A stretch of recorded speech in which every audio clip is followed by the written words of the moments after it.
Buenas noches, amigos.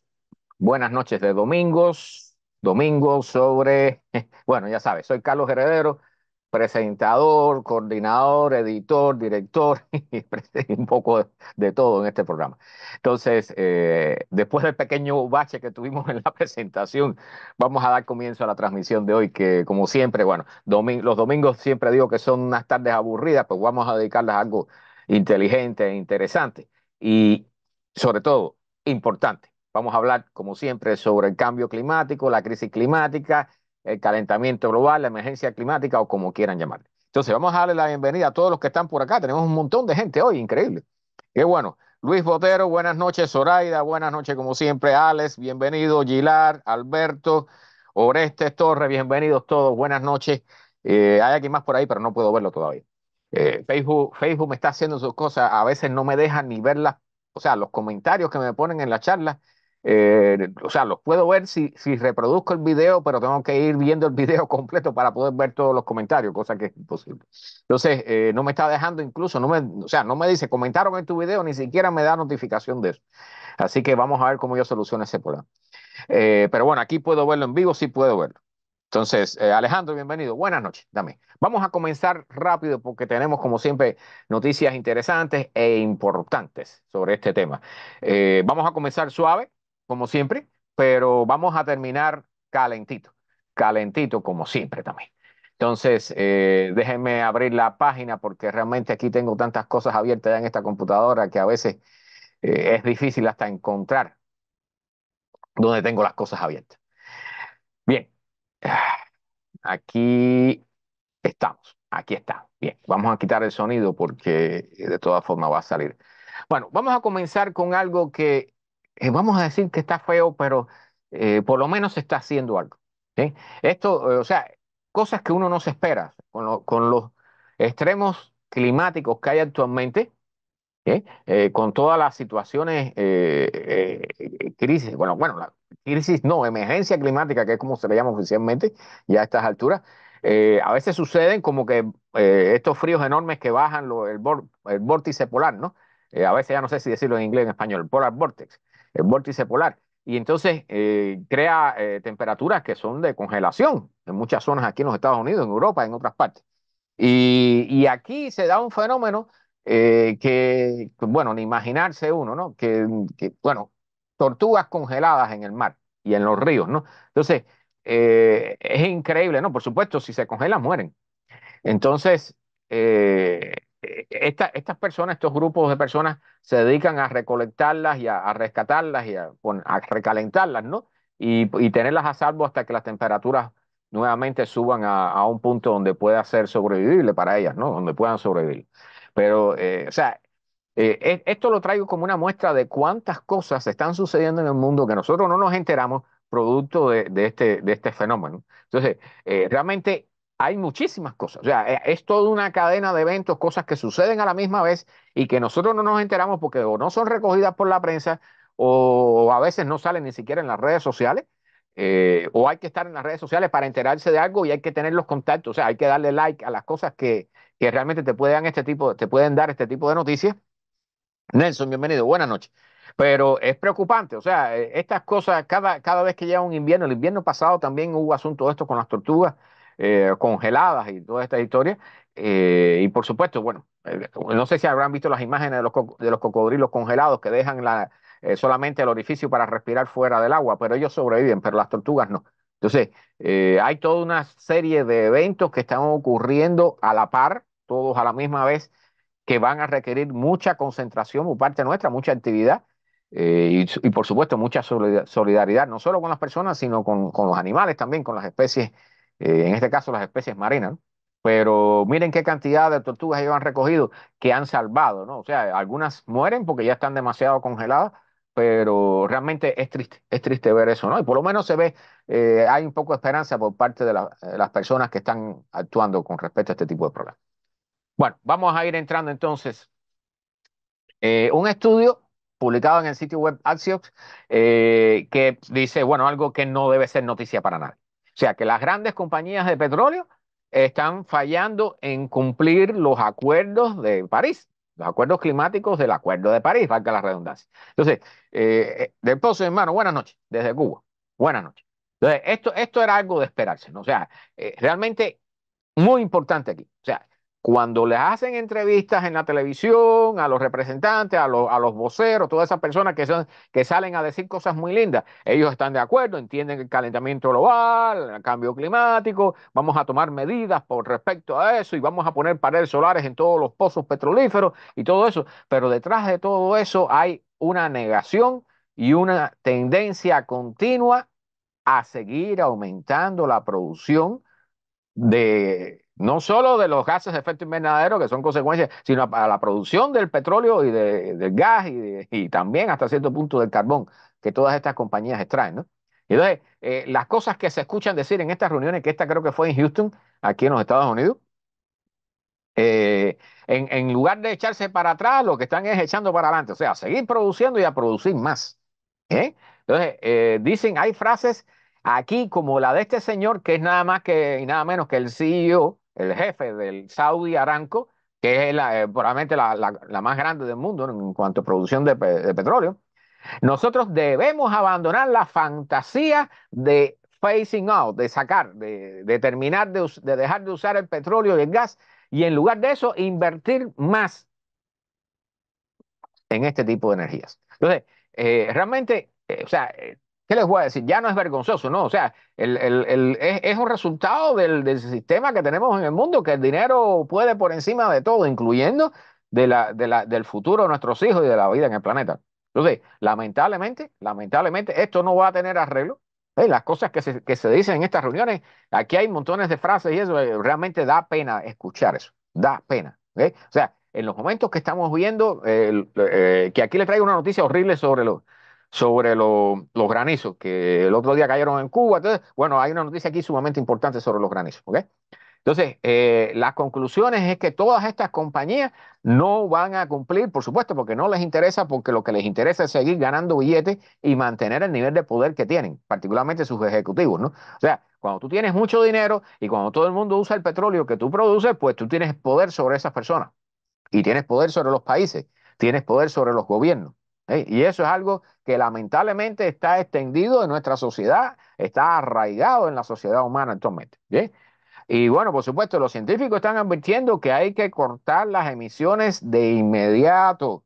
¿Ven? Y aquí vamos a explicar hoy por qué. Eri, mi hermano, buenas noches. Buenas noches, bienvenido. Eh, Déjeme decirle que yo me he enterado de personas que han tenido, o sea, algunos amigos que han tenido problemas con inundaciones y todo eso. Yo lamento mucho, o sea, realmente hay un momento en que ya es imposible huir de los fenómenos climatológicos extremos. Es imposible. O sea, particularmente si te toca en el lugar donde tú vives, donde tú trabajas, no hay nada que hacer. O sea, lo más que puedes hacer es tratar de salvarte tú, salvar a tu familia, tus mascotas, salvar tus documentos, las cosas más valiosas si te da tiempo y bueno, y ver qué espera del futuro, ¿no? ¿Qué pasa en el futuro? Ojalá que no sea, o sea, que podamos solucionar esos problemas. Ojalá que puedan solucionar los problemas. Bueno, el primer tax para las emisiones de dióxido de carbono. O sea, este es un tema sumamente importante, ¿ok? ¿Qué es lo que sucede con esto? Vamos a explicarlo para que ustedes puedan entenderlo. ¿Ok? O sea, cuando usted produce algo, vamos a suponer que cualquiera de ustedes que está escuchando es dueño de una compañía que produce botellitas de Coca-Cola. Bien, usted está produciendo botellas de Coca-Cola, vamos a decir de vidrio, no de plástico, de vidrio, que son las menos contaminantes. Cuando usted produce botellitas de Coca-Cola, usted usa petróleo para tanto para la industria como para los camiones que van a transportar eso. Usted, el calor que requiere el vidrio para derretirse, eso se genera con petróleo o con gas. ¿Bien? Entonces, todo lo que hay en la producción, todo lo que sale al final, todas esas botellitas de Coca-Cola tienen un precio cuando usted se las vende a los que fabrican la Coca-Cola, tienen un precio que usted le pone, pero en ese precio no está incluido el daño que usted le hace al medio ambiente. O sea, cuando usted produce cualquier cosa, usted genera gases de efecto invernadero, usted va a estar dañando no solo la atmósfera, ¿ok? No solo le está contaminando la atmósfera con gases de efecto invernadero, y con dióxido de carbono, y con óxidos nitrosos y todo ese tipo de cosas, hollín, ¿eh? Sino que además eso refuerza, está contribuyendo al cambio climático, al calentamiento global. Y eso daña a la humanidad, incluyendo a usted mismo, que es el dueño de esa compañía que usted la produce. Usted va a sufrir daño por consecuencia de lo que usted está produciendo, ¿bien? Del uso de la energía fósil que tú estás usando para producir algo. Entonces, cuando usted vende ese producto, nunca en ninguno de los productos que se ha vendido en la humanidad está incluido el costo climático de su producción. No está incluido el costo de la contaminación. Y el ejemplo perfecto de esto son los plásticos. O sea, aquí hemos hablado y en los programas que hago los miércoles también de cuán contaminados y envenenados estamos con plásticos y con sustancias químicas. Y ninguna de esas industrias paga por eso. Bien, y nosotros se los permitimos también, porque yo sé, Alex, yo sé, bueno, los gobiernos saben, sí, pero es que nosotros también lo sabemos, todo el mundo lo sabe, y seguimos en el mecanismo allí envenenándonos, envenenándonos, envenenándonos, y no cobramos, no ponemos un precio a las compañías que envenenan el medio ambiente. ¿Ok? Entonces, ahora esto es algo que debió haberse hecho hace muchísimo tiempo, pero ahora, bueno, parece que por primera vez se va a poner un unos taxes, unos impuestos a las emisiones de dióxido de carbono. Y en este caso, los que están trabajando en eso son la Unión Marítima Internacional, la Organización Marítima Internacional, que es la misma que cambió, obligó a los barcos a cambiar a un combustible más limpio. No sé si recuerdan que hemos hablado sobre eso, ¿eh? De que los barcos quemaban un combustible súper sucio, generaban en el humo que salen sulfuros. Esos sulfuros, cuando se mezclan con la humedad atmosférica, se genera ácido sulfúrico. Eso genera lluvias ácidas, pero sobre todo generaba unas nubes que hasta cierto punto nos estaban refrescando porque reflejaban la luz del sol la energía del sol hacia el espacio nuevamente. ¿Eh? Entonces, esta misma organización ahora está hablando y están a punto, parece que están a punto de llegar a un acuerdo, bien, en 2 semanas de conversaciones, de establecer este primer tax, este primer impuesto para aquellos que contaminan, que en este caso son las embarcaciones, los grandes barcos, sobre todo lo que se llama en inglés el shipping, el comercio. ¿Eh? Entonces, esto realmente es sumamente importante. Lo que es el shipping, el comercio marino, eh, se dice que genera el 3% de las emisiones globales de carbono de todo el planeta. El 3%. O sea, no es poco. ¿Veis? Parece poquito, pero el 3% es bastante. ¿Eh? Por supuesto, si logramos reducir las emisiones en esta parte, por lo menos no vas a reducir un 3%, pero si logras reducir un por ciento, es algo. ¿Eh? O sea, recuerden que esta es una lucha en la que vamos a tener que tener muchos frentes abiertos. ¿Eh? Eso es importante. Esos taxes, importante, Alejandro, me haces una buena pregunta. Si esos taxes van a pasar al consumidor, estos taxes van a pasar a generar energías limpias. O sea, estas embarcaciones, esto se ha dicho muchas veces, o sea, en este caso específico de los barcos, ¿eh? En el caso de los barcos, en el caso de los otros taxes que se van a ir poniendo tarde o temprano, si es que se llegan a poner, que ese es otro tema, pero debieran ponerse en toda la demás industria, eso pasa a ciertas partes. O sea, hay que reconocer, hay que decir, siempre se dice en esto, por ejemplo, la contaminación que genera la quema del petróleo y todo eso, genera tantos millones de muertes al año, tantas personas con enfermedades pulmonares, todo eso tiene que salir de allí. Pero no solo eso, tiene que salir de esos taxes también la instauración de industrias que sean más verdes, o sea, que no contaminen, de energías renovables, ¿ok? Que aquí vamos a hablar un poquito sobre los problemas que hay con eso también, ¿ok? Porque no todo es bonito y verde, rosadito, ¿no? Como dicen, color de rosa. En este caso, lo que está diciendo esta organización es que planean usarlo para hacer más limpios el comercio internacional, o sea, particularmente la flota mercante, ¿ok? Entonces, incluso aquí lo que están diciendo es reducir las emisiones de los barcos mercantes por un 30% para el 2030, un 70% para el 2040 y llegar a net zero, que esto es algo totalmente hipotético todavía, net zero, o sea, no emitir carbono para el 2050, para la mitad de la centuria, ¿eh? O sea, dentro de 25 años. Yo tengo mis dudas al respecto, pero bueno, vamos a suponer, vamos a suponer que ojalá que lleguen a hacerlo. Bien, y aquí lo dice clarito. Las ganancias generadas se van a usar para fundar, ¿cómo se dice? Financiar es la palabra, una transición equitativa. ¿Ok? O sea, ellos realmente, los barcos van a tener que terminar siendo o de velas o una mezcla de velas y eléctricos y esas cosas. ¿Ok? O sea, aquí hay un poco de todo. Este es un tema sumamente complicado como en todo este problema. ¿Ok?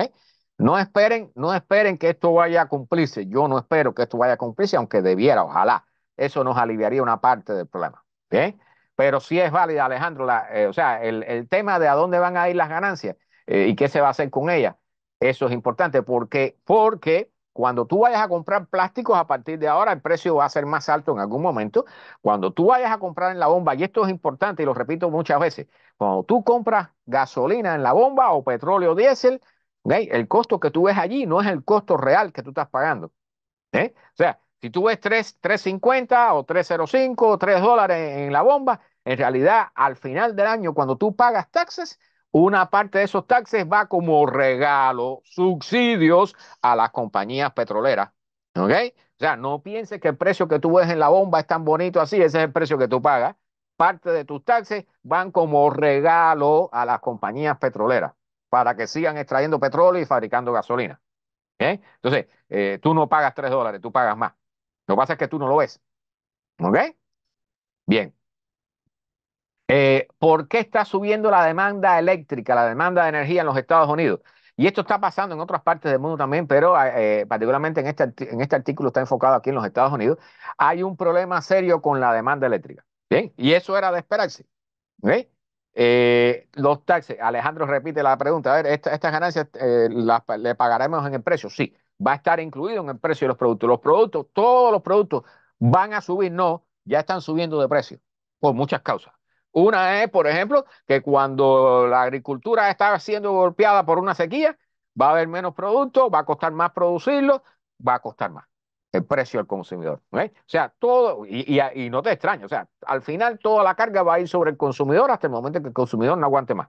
¿Sí? Esa es la teoría económica, ¿no? Entonces, vaya, un poco humorísticamente hablando, pero realmente es así. ¿Sí?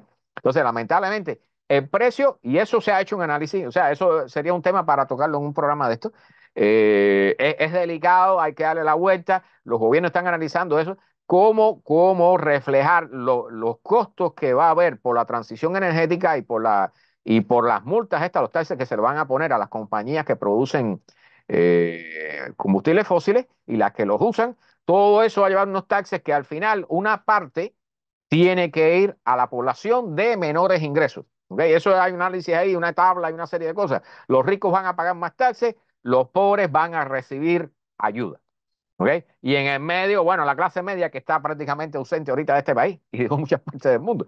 Bueno, allí hay un punto donde va a haber, como en todo el asunto de estos los taxis, un punto en el cual, a partir del cual tú empiezas a pagar y un punto hasta el cual tú vas a estar recibiendo cierta cantidad, ¿no? O sea, eso es un tema complicado, pero ya se ha analizado y hay planteamientos por ahí. Bien, o sea, eso va a llegar tarde o temprano.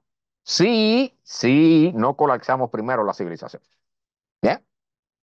Bueno, el problema es que la demanda eléctrica está aumentando. Por supuesto, si tenemos automóviles eléctricos, va a aumentar la demanda eléctrica. En la medida que más automóviles eléctricos haya, va a haber más demanda eléctrica. ¿Bien? Pero además de eso, o sea, tenemos que electrificar todo. Los barcos, los aviones. Recuerden que hay aviones que se están fabricando y se están probando para transportar personas, no para transportar 100 personas, sino para transportar 20, 30, 10 y cosas por el estilo. Pero sí, ya hay aviones eléctricos y hay compañías que están comenzando a fabricar aviones eléctricos, ¿ok? De batería. Nelson, bienvenido. Buenas noches. Buenas noches. Entonces, el problema está que hay un aumento radical. Fíjense que el equivalente del aumento del consumo de electricidad en los Estados Unidos va a requerir la construcción, o sea, es el equivalente a la construcción de 34 nuevas centrales nucleares. 34. Eso es una barbaridad. ¿Okay? 38 gigawatts en los próximos 5 años. ¿Y de dónde viene ese aumento particularmente? No viene de los automóviles eléctricos, no viene de los barcos eléctricos, no de los aviones eléctricos.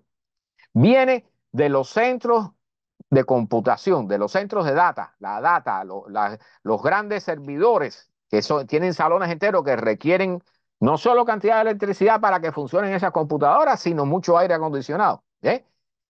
Y también, por supuesto, lo que es la fabricación y la electrificación de edificios y vehículos. Pero lo más importante, o sea, lo que menos se piensan las personas, y aquí el gobierno va a tener que entrar tarde o temprano a tomar cartas en el asunto, las famosas criptomonedas. ¿Cómo se multiplica? ¿Cómo tú ganas dinero en criptomonedas? Haciendo operaciones con computadoras. Entonces hay personas que tienen su casa llena de computadoras o contratan un almacén y lo llenan de computadoras y se ponen a hacer procesamiento para ganar criptomonedas. ¿Ok?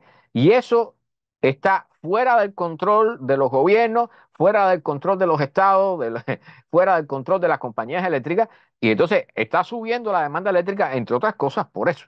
¿Eh? Porque hay personas que en su casa o en algún local por allí tienen un montón de computadoras trabajando todo el tiempo para hacer un poquito de billete. ¿Ok? Importante eso, por ahí viene la cosa. ¿Ok? Por ejemplo, esta Georgia Power de Georgia tiene más de 2.7 millones de personas de afiliados. Dijo a los reguladores en 2022 que va a necesitar, en el 2022, dijo que iba a necesitar el equivalente de una planta de producción de electricidad de medio nivel, ¿ok? Para el resto de la década. Pero el año pasado, o sea, un año después de eso, en el 2023, dijo que en realidad necesitaría 17 veces más electricidad, el equivalente de 4 reactores nucleares. Entonces, sobre todo para alimentar data centers y fabricación de cosas. O sea, los centros de data, esto es un tema crítico. ¿Ve? En algún momento, si no queremos que se nos vaya la demanda por el techo, porque cuando comiencen a entrar suficientes automóviles eléctricos y suficientes compañías produciendo a partir de electricidad, entonces la parte de las criptomonedas esas, miren, va a ver que van a tener que eliminarlas o ponerles un freno. ¿Eh? Porque está realmente, y aquí lo hablan, las criptocurrencias y también la agricultura del cannabis, que está comenzando a desarrollarse porque está comenzando a hacerse legal. Entonces, eso requiere luces muy potentes y toda esa historia que ustedes saben, eso también está incrementando el consumo de electricidad. O sea, como dijimos al inicio, hay una mezcla de muchas cosas aquí trabajando que están comenzando a intensificar el consumo de electricidad y no hemos llegado al verano aquí en los Estados Unidos, ¿ok? Que allí entonces se va a poner la cosa buena. ¿Eh? Entonces, no les extrañe, si las cosas siguen por este camino, en algún momento vamos a tener apagones programados en los Estados Unidos, para que no les extrañe cuando les toque. ¿Eh? O sea, esto, bueno, ¿qué les voy a decir? Pues, o sea, no se sorprendan si nos toca. ¿Ok? En Texas. La minería de data, que particularmente en el Bitcoin y otras criptocurrencias, ha aumentado tanto en Texas la minería del Bitcoin y otras criptocurrencias que están equivaliendo, el aumento del consumo eléctrico equivale a 41 nuevos reactores nucleares, ¿ok? Solamente para alimentar el consumo de las criptocurrencias. Así que ya pueden tener una idea de cómo está la cosa. ¿Eh? En Virginia también dicen que en Virginia Dominion Energy ha amenazado con cancelar los contratos con los data centers porque la demanda es demasiado alta y no les da para producir toda esa electricidad. Esto está ocurriendo en todas partes de Estados Unidos. Bien, entonces esto tarde o temprano, aquí hay un montón de ejemplos más, pero no los voy a mencionar todos, pero tarde o temprano nos va a golpear. ¿Ok? Si no se toman medidas con eso a nivel de Estado y de gobierno. Jorge, bienvenido, buenas noches. nos va a golpear en algún momento un apagón porque no hay suficiente generación para toda la energía que se está consumiendo. Y esperen que llegue el verano. Esperen que viene este verano. ¿Eh? Bueno, países africanos que están con temperaturas altas sin precedentes. Esto es muy breve lo que llaman el Cuerno de África, en la parte este de África. Bien, están hablando ahí de temperaturas de hasta 42 grados, cuando normalmente en esta época del año son 35 grados Celsius. ¿Ok? Vean la diferencia. 42 ya es algo que puede llevar a la muerte a cualquiera. ¿Ok? Si la humedad es alta, recuerden que hablamos aquí del índice de calor. Si la humedad es alta, 42 grados ya es amenaza para la vida. ¿Eh? Bueno, sembrar árboles no es una solución garantizada. ¿Por qué? Bueno, acaban de sacar la primera tabla que mezcla el efecto de absorción de carbono de los árboles que tú siembras con el albedo. ¿Qué cosa es el albedo? Es la cantidad de luz y de energía que puede reflejar la superficie terrestre hacia el espacio. ¿Ok? O sea, con la energía que nos llega del sol puede ser absorbida en la superficie terrestre o puede ser reflejada o mitad y mitad. O sea, hay variaciones. Y esas variaciones se le llama albedo, que es la capacidad que tiene la superficie terrestre de hacer rebotar esa energía de nuevo hacia el espacio. ¿Sí? Entonces, ¿qué sucede? Que cuando la superficie de la Tierra es oscura, bien, o está verde así como los árboles, absorbe esa energía y esa energía se queda aquí. Entonces, lo que están diciendo en este nuevo estudio, han creado unas tablas, y unos mapas, porque dicen que hay zonas donde sembrar árboles, el efecto del aumento, de la reducción del albedo, o sea, de la capacidad de reflejar la energía, lo que hace es acumular energía y entonces cancela el efecto que tiene sembrar árboles. No vale la pena sembrar árboles allí. ¿Ok? Entonces, lo que están diciendo, hay otras zonas que sí, donde sembrar árboles, particularmente en zonas más frías, más hacia el norte, donde sembrar árboles que sí puede realmente ayudar no solo a acumular carbono en sus troncos, sino a reflejar la energía hacia el espacio. ¿Ok? O sea, esto es sumamente importante porque las personas, hay proyectos por ahí que dicen, vamos a sembrar árboles porque va a resolver el problema. No, sembrar árboles no resuelve el problema. Recuerden que hablamos en otros programas de que sembrar árboles en las formas eficientes que nosotros tendemos a hacerlo no resuelve el problema, lo pone peor porque acaba con la biodiversidad en la zona. O sea, los bosques no funcionan eficientemente bajo el término de eficiencia que nosotros le imponemos a la naturaleza, ¿bien? Los bosques trabajan en términos diferentes. Cuando nosotros sembramos árboles a 1 metro cuadrado uno de otro, eso no funciona como un bosque, ¿bien? Y no termina absorbiendo la cantidad de carbono que absorbe un bosque, ¿ok? Entonces, este punto del albedo, que es la reflectividad de la superficie terrestre, es sumamente importante. Es sumamente importante. Por ejemplo, tiene que ver con el derretimiento de los hielos. ¿Ven? Un ciclo de realimentación positiva. Guillermo, bienvenido, buenas noches. Lo que está sucediendo, por ejemplo, en el Ártico, cuando se derrite el hielo es claro, refleja muy bien la luz y la energía del sol hacia el espacio. Bien, pero cuando se derrite el hielo en el Ártico, ¿qué pasa? Que queda la superficie del agua, que es un océano profundo, que es oscuro. Todo eso absorbe muy bien la radiación del sol. Entonces, eso genera calentamiento en el agua que a su vez derrite más hielo. ¿Ok? Eso es un ciclo de realimentación positiva que está ocurriendo. Y ese es el problema que tiene que ver con el llamado albedo, que es una medida que usan los astrónomos para tener incluso idea de qué tamaño tienen los asteroides y otras cosas en el espacio. ¿Ok? Bueno, eh, dicen aquí, esto es una noticia que se supone que es buena. Hemos encontrado la solución, escuchen este título, hemos encontrado la solución para vender combustible para todo el futuro del planeta, para el planeta entero. Esto es una noticia impresionante. Hemos encontrado la solución al problema del calentamiento global. No vamos a vender más petróleo, ni más gas, ni más carbón. Vamos a vender este combustible. ¿Cuál es este combustible? Están hablando de construir una tubería a través del océano Atlántico. Escuchen eso. O sea, en el fondo del océano, aquí incluso viene un dibujito esto de lo más bonito y todo. Esta imagen de lo más bonita. ¿Ok? Hidrógeno blanco. ¿Qué cosa es hidrógeno blanco? El hidrógeno no tiene color, ¿ok? Cuando se quema es un color amarillo, pero existen el hidrógeno verde, el hidrógeno azul y ahora aparece el hidrógeno blanco. Bueno, el hidrógeno, dicho sea de paso aquí, el hidrógeno no es considerado una fuente de energía, sino un transmisor de energía, un portador de energía. ¿Eh? Pero lo importante con esto, ¿qué es? Que el hidrógeno, cuando se combina, tú lo quemas y se combina con el oxígeno, lo que genera es vapor de agua, no genera gases, bueno, no genera dióxido de carbono. ¿Ok? El vapor de agua es un gas de efecto invernadero importante, eso no lo olviden, bien, pero bueno, si dejamos de producir CO2, vamos a resolver una parte del problema.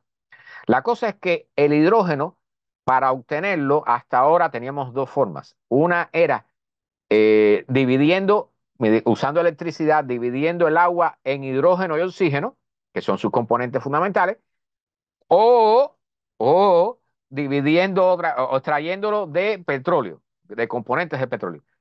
De ambas formas, recuerden que la electricidad hasta ahora, la mayor parte de la electricidad se produce con energía fósil. ¿Eh? O sea, si tú vas a producir el hidrógeno dividiendo el agua con electricidad, si procede la electricidad de paneles solares, ese es el famoso hidrógeno verde.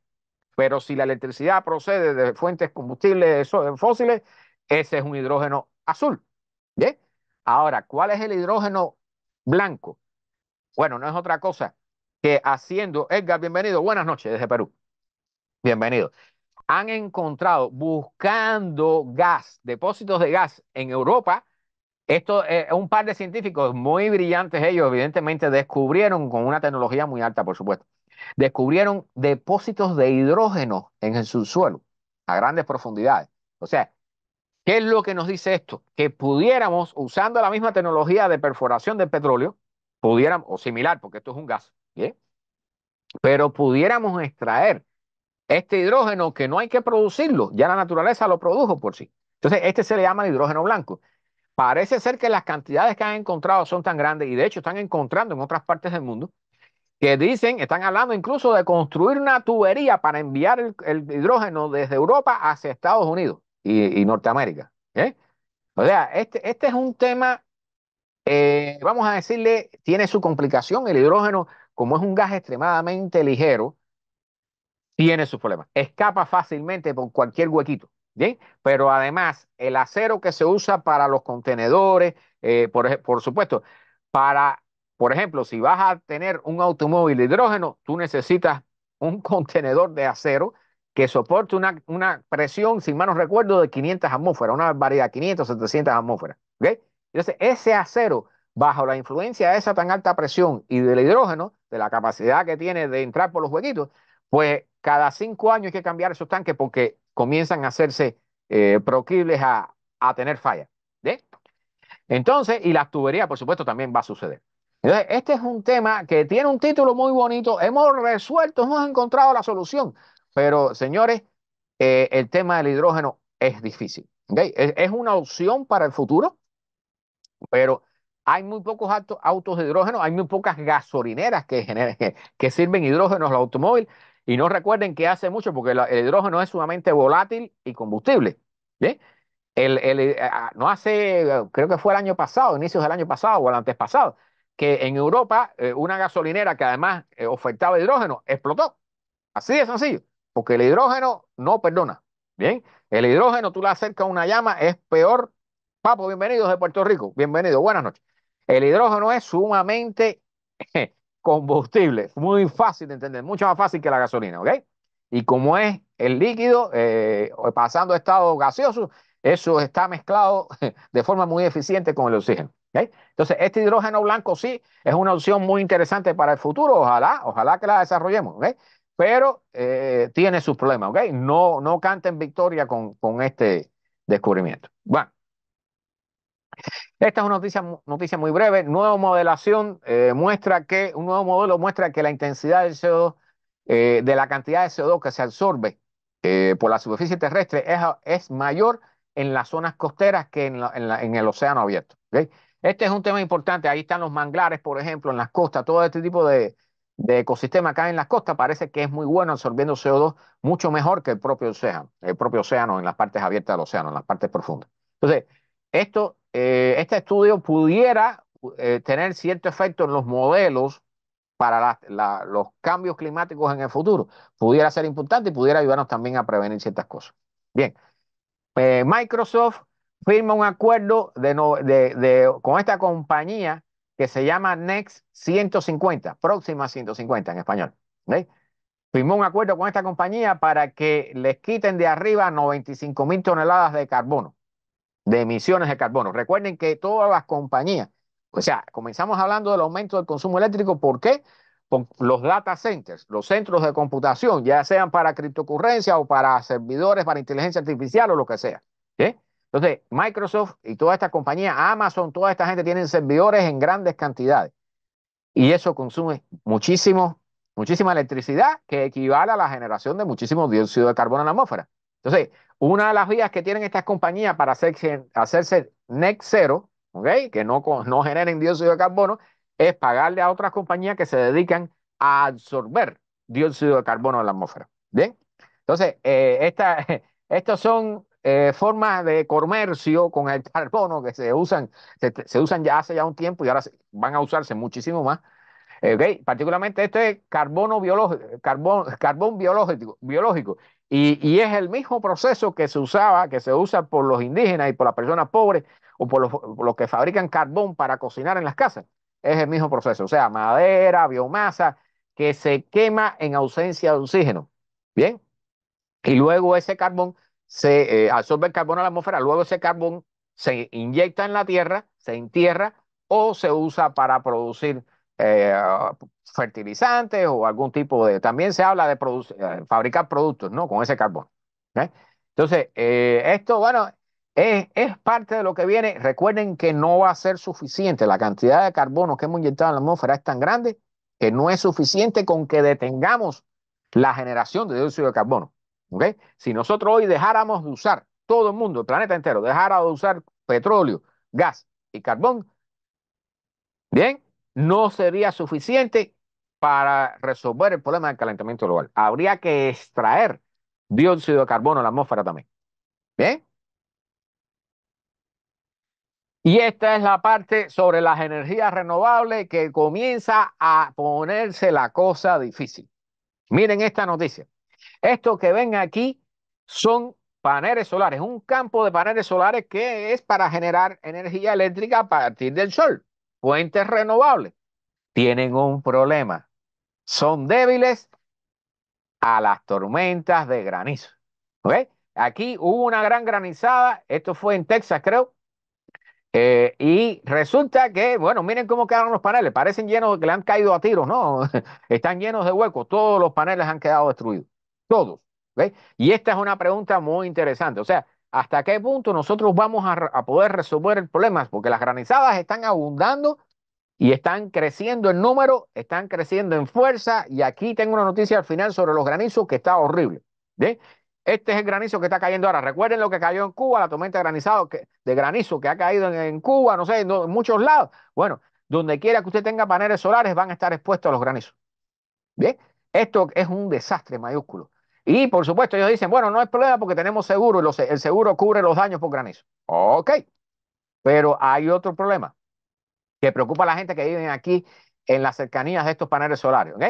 Que es, algunos de estos paneles están fabricados, algunos son fabricados con silicio, ¿ok? Pero hay otros que no, que están fabricados con cadmium, cadmium telurio. Telurio, espero que sea así como se dice en español, telurio de cadmio. ¿Ok? Y esto es una sustancia que es altamente contaminante. Y la preocupación de los que vivían en esta zona es que pudiera liquear, o sea, que pudiera haber un salidero de esto, de estas sustancias a la tierra e incorporarse al agua subterránea, que es el agua que ellos usan para bañarse, para cocinar, para tomar y todo eso. Bien, fíjense cómo se complican las cosas. Entonces, en este caso dicen los que están diciendo los voceros de la compañía de estos paneles solares que estos no contaban con cambio, que no eran paneles de cambio, pero además lo más importante, dice que el telurio de cambio este no se disuelve en agua. ¿Ok? O sea, aunque llegue allá abajo, no se disuelve en agua. No sé. Ya hemos visto tanta contaminación con tantas cosas en el agua que ya yo no las tengo todas conmigo. ¿Sí? Pero el mensaje aquí, ¿cuál es? Que las opciones que tenemos para producir energías limpias comienzan a fallar bajo los efectos del clima extremo generado por el calentamiento global. ¿Bien? O sea, nos está golpeando y nos va a golpear incluso en los cambios que necesitamos hacer. Fíjense cómo va la cosa, hacia dónde vamos apuntando. ¿Ok? Bueno, hablé algo de esto un poquito la semana pasada. Mapas que, hay varios ya, mapas que muestran las casas que van a desaparecer bajo el agua en la medida que el nivel del mar vaya subiendo y ciertas ciudades se están hundiendo también. ¿Okay? El terreno de las ciudades también se está hundiendo. Y aquí lo traigo porque en este menciona específicamente, menciona algunos lugares específicos y este estudio está, este mapa está dedicado para lo que va a suceder desde ahora hasta dentro de 25 años, o sea, hasta el 2050. ¿Okay? Pues vamos a hablar. El caso de Miami. Miami es una de las localizaciones que tiene los mayores riesgos. Eso es sabido con respecto a la subida del nivel del mar. ¿Ok? Y los investigadores dicen que aquí en Miami, bien, se estima una pérdida de alrededor de 80.000 casas para el 2050. O sea, no van a perderse todas en el 2050. Eso es una pérdida desde ahora hacia el 2050 progresiva. Bien, va a ser un costo estimado de 31 billones de dólares, 31.000 millones de dólares. ¿Ok? Y va a afectar a 122.000 residentes aquí en Miami, solamente en Miami. ¿Ok? El estudio encuentra que más de 500.000 personas van a ser afectadas en 32 ciudades grandes aquí en los Estados Unidos y los costos pudieran ser superiores a 109.000 millones de dólares para el 2050. ¿Ok? Piénsenlo, porque yo sé que la gente dice, bueno, yo estoy aquí, yo no tengo problema aquí, cuando suba a nivel del mar ya será para el 2200 y ya yo no voy a estar vivo. No, ¿ok? O sea, vamos a comenzar a tener afectaciones. Recuerden que aquí la subida del mar no solo afecta por la facilidad de las inundaciones, ¿ok? O de que cuando llueva más, como el nivel del agua subterránea está más alta, entonces el agua no se evacúa tan fácilmente, así que las inundaciones son peores y duran más en evacuarse. ¿Eh? Pero además, recuerden que si el nivel del mar llega a cierta altura y comienza a entrar tierra adentro por debajo, a nivel del agua subterránea, comienza a contaminar el manto acuífero, bien, el agua subterránea que tenemos para extraerla para todo lo que necesitamos hay que irse porque el agua salobre no sirve para agricultura, no sirve para la industria y no sirve para tomárnosla nosotros ni para, ni para bañarnos siquiera. Bien, y eso lo saben los que han vivido en esas condiciones. Así que esta es una amenaza real y aquí lo menciono específicamente para Miami, pero esto es para todo el planeta. Aquí traigo otra noticia después sobre este tema. Bien. Bueno, el vórtice polar ha estado con zonas girando en dirección contraria desde el inicio de marzo. Bien, lleva un mes ya con zonas girando en dirección contraria. Esto es algo que puede ocurrir normalmente cuando se debilita el vórtice polar. ¿Qué cosa es el vórtice polar? Y aquí traigo una imagen para aquellos que, a pesar de todas las propagandas que tiene el sitio, eh, que no pueden entender bien lo que es el vórtice polar, lo repito nuevamente, el vórtice polar es una masa de aire en la estratosfera bien alta. Recuerden que la capa de aire más cercana a nosotros, aquí donde nosotros vivimos, es la troposfera. ¿Bien? Encima está la estratosfera. Entonces, hay una masa de aire sumamente fría a menos 80 grados Fahrenheit. Eso es una variedad, o Celsius, no recuerdo ahora exactamente esa corriente que circula de esa masa de aire que gira sobre el polo, ¿bien? Cuando las temperaturas no eran tan altas en el planeta, eso se mantenía en una forma relativamente estable allí y estaba protegido, vamos a decirlo así, que era una cerca, tenía una cerca alrededor que era la corriente en chorro, ¿bien? Como ahora las masas de aire calientes empujan y tratan de llegar lo más arriba posible hacia el polo, pues entonces la corriente en chorro se debilita, comienza a ser onduladas, en lugar de algo circular, comienza a tener ondulaciones, ¿bien? Y entonces el vórtice polar, esa cosa de vientos que da vueltas ahí en el polo, sumamente frío, se desestabiliza, algunas de sus zonas se comienzan a girar en sentido contrario, y por eso tenemos los problemas que tenemos con los inviernos, por ejemplo, que nos bajan temperaturas tan frías. Eso que nos baja es restos de los vórtices polares que se desestabilizan y llegan hasta zonas, latitudes más bajas. ¿Ok? Entonces, esta Este hecho que está ocurriendo, que llevamos prácticamente un mes con movimientos en dirección contraria a la que debiera tener el vórtice polar, es una mala noticia, es un mal síntoma también. ¿Ok? Eso quiere decir que en el futuro se va a continuar desestabilizando. El vórtice polar existe en el invierno. ¿Ok? Es un fenómeno propio de los inviernos, particularmente acá en el hemisferio norte. ¿Ok? También ocurre en el sur, pero allá abajo no hay gente viviendo en la Antártida prácticamente, ¿no? Que se quejen al respecto. Bien, una potente emisión de gases de efecto invernadero sumamente potentes, y repito la palabra no por gusto, ha sido detectada en algo, en una zona donde no pensábamos que había tal cantidad de emisiones. ¿Dónde? En los basureros que tenemos, nuestros basureros. O sea, recuerden que siempre les digo cuando aquí en la Florida, las únicas lomas que hay en el sur de la Florida, ¿qué cosas son? Los basureros, montañas de basura. ¿Eh? Bueno, eso se arregla muy bonito, termina creciendo césped ahí y cualquiera piensa que eso es inofensivo, ¿no? Allí hay todo tipo de sustancias químicas, baterías, comida, plástico, hay de todo allí, de todo. ¿Eh? Y entonces ahora por primera vez grupos de científicos se han dedicado a volar en aviones con sensores para detectar metano, emisiones de metano. El metano es un gas mucho más potente que el dióxido de carbono con respecto a lo que se llama el efecto invernadero, ¿ok? O sea, el metano es más de 80 veces más potente que el dióxido de carbono para guardar calor aquí en la Tierra. Y hemos descubierto ahora que las emisiones en los basureros, las emisiones de metano en los basureros son extremadamente potentes, ¿ok?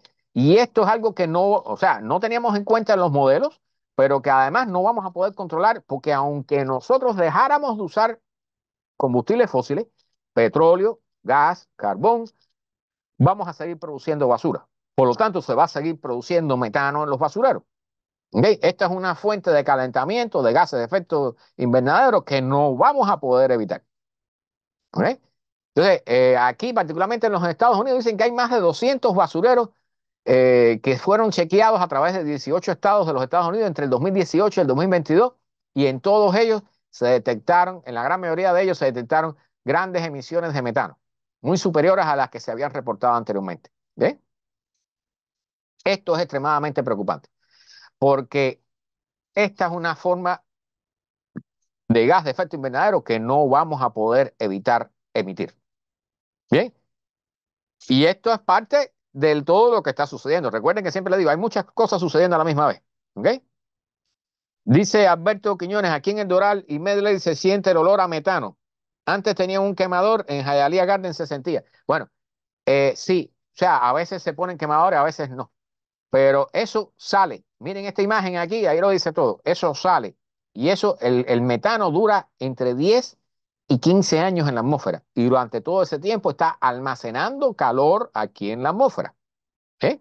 Esto es un ciclo, o sea, el ciclo del metano, problema del metano es un problema grave, porque hay cosas que no estamos incluyendo en los modelos que nos dicen que estamos mal.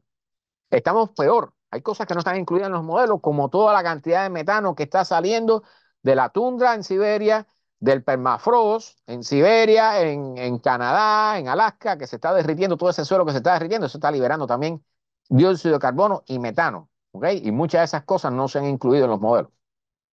¿Ok? Esta es una historia para despejar un poco. Un científico ucraniano que dice que hace 3 años que no para en su casa. El hombre participa en expediciones. Hay un barco de Ucrania que lleva personas hacia la Antártida, a científicos hacia la Antártida y provisiones hacia una base ucraniana de investigación en la Antártida. ¿Ok? Que dicho sea de paso, esa base era a ver dónde está el dato, porque está sumamente curioso. Y esto es para despejar un poco de todas estas variedades que estamos ocurriendo. ¿Ok? La historia, yo la tenía anotada por aquí. Pero la cosa es que esta era una base británica, ¿ok? Aquí está. Bien, entonces cuando los británicos decidieron dejarla, se la vendieron, buscaron a ver quién quería comprarla y se la vendieron a los ucranianos por $1, por una libra esterlina, ¿bien? En el año 1996. Y entonces los ucranianos desde entonces tienen instalada su base ahí y han continuado haciendo las mediciones climatológicas. La cosa es que este científico, cuando no está en la Antártida, ¿saben dónde está? en el frente de batalla en Ucrania. ¿Ok? O sea, el hombre es científico una parte del tiempo y la otra parte está fajándose con los rusos en el frente de batalla.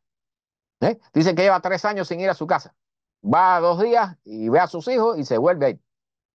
Entonces, nada, mire, aplausos para ese señor. Aplausos para ese señor. Definitivamente, traje el caso porque realmente el hombre dice que tiene dos batallas fundamentales. Una es la batalla por su país, por su tierra, y la otra luchando contra el cambio climático. ¿Bien? Recuerden que aquel que quiera leer todos estos artículos, yo después les puedo mandar los enlaces si me los piden. Bien, el, el, el peligro latente, la amenaza latente que proviene de la Antártida. ¿Eh? Aquí, este es un tema que a mí siempre me ha preocupado y comienza a preocupar. Hay un artículo por ahí que decía un científico, dice, si las personas supieran lo que yo sé, estarían tan preocupados como yo lo estoy. Bien, esas son palabras de un científico.